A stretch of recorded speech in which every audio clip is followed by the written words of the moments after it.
Episode 4, Enenion's father and daughter were kidnapped. And Muwaigwamu fought in the tiger's den with a sword.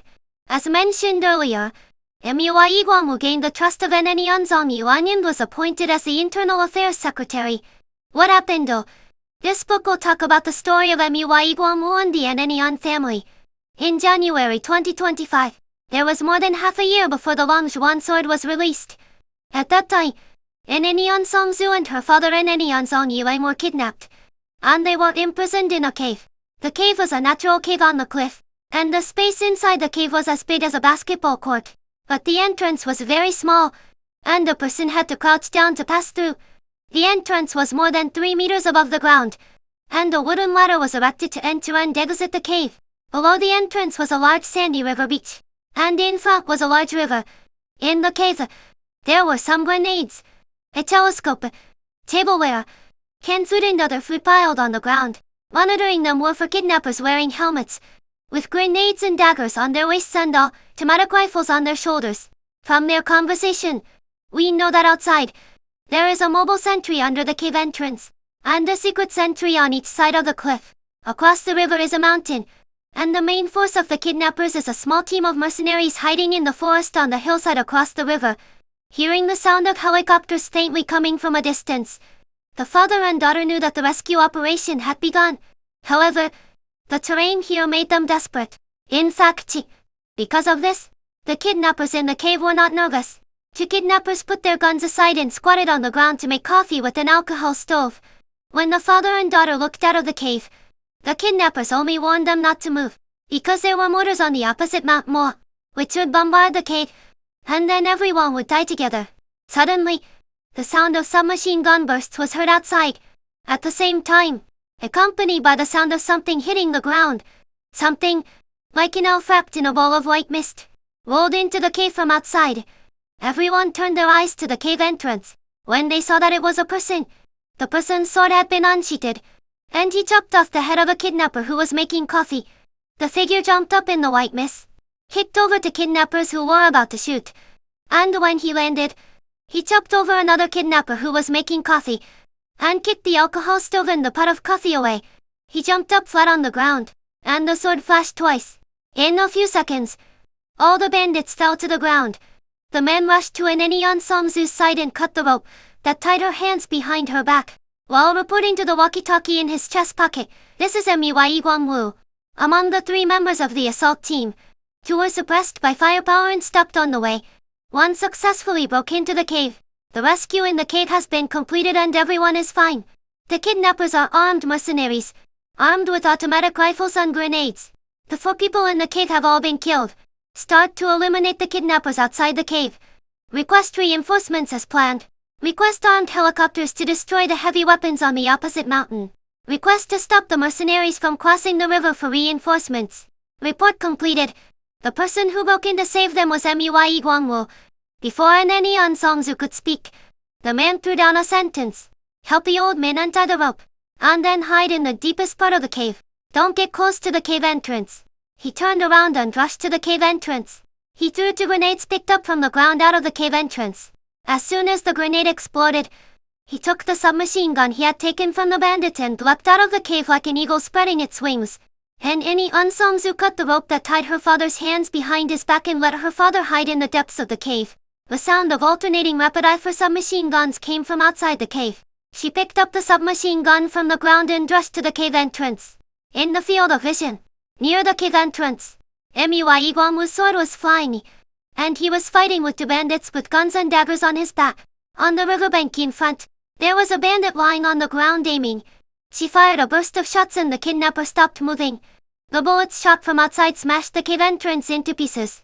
Enenion Songzu listened carefully and judged, from the direction of the bullets, that they were 2 secret sentries on both sides of the cliff. In Enenion Songzu's blind spot, at the moment when the other party changed the magazine, he stretched the gun out of the cave and fired a burst of shots to the right direction of the gunshot. The sentry on the right was silenced.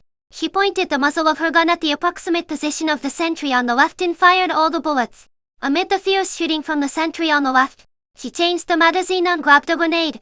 When the sentry on the left changed the magazine, she jumped out. At the moment of landing and rolling, she saw the position of the bandit on the left, adjusted the muzzle of her gun, poured all the bullets over, and knocked the bandit down. Seeing that MUI Guangwu had already solved the two bandits near the cave entrance with a sword, Ananion Songzu threw the grenade to the sentry post on the left.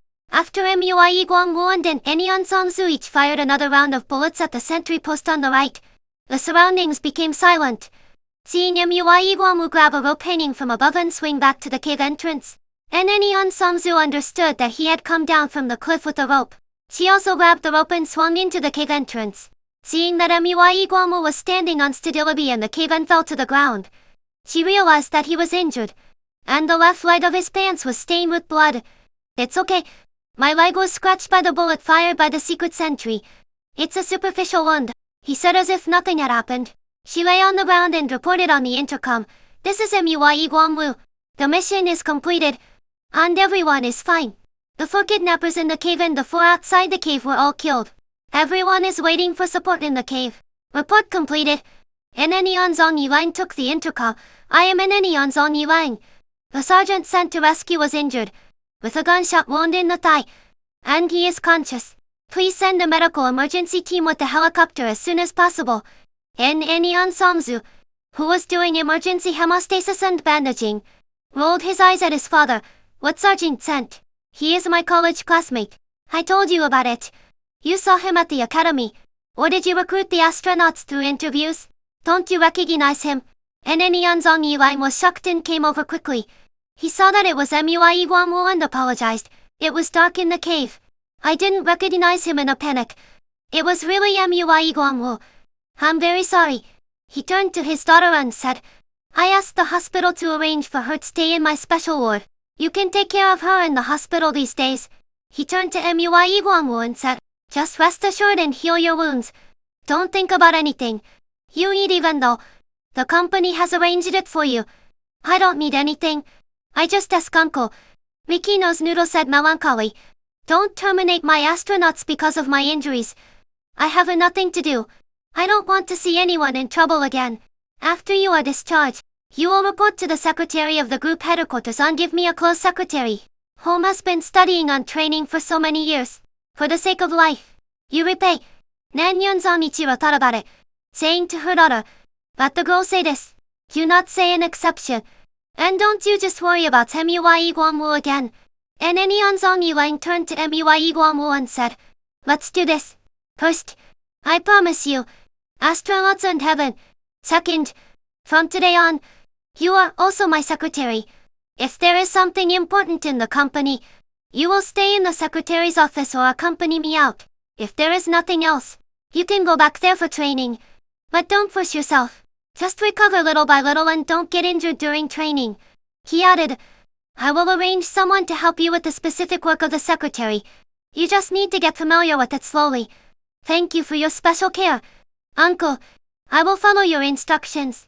MUI Guangwu replied, "That's great. With MUI Guangwu by my father's side in the future, I am relieved about my father's safety." Ananion Songzu picked up MUI Guangwu's sword and looked at it. "The blade of the sword is damaged. It's time to change it." Ananion Zhong Yilang heard his daughter's words, took the sword and wiped it clean. He said to MUI Guangwu, "What a good sword. What a pity. But it doesn't matter. Someone introduced a great swordsmith who is said to be a master swordsmith. It's just right to take care of this business and let him forge a new sword for you. I will contact the swordsmith as soon as I get back." He turned to his daughter and said, "Matsuzu, when MUI Guangwu recovers, you accompany MUI Guangwu to the swordsmith, and I will ask the swordsmith to forge one for each of you. You just need to listen to the swordsmith's instructions. Tell me when you need a plane. There is only one request, to forge 2 of the best swords in the world."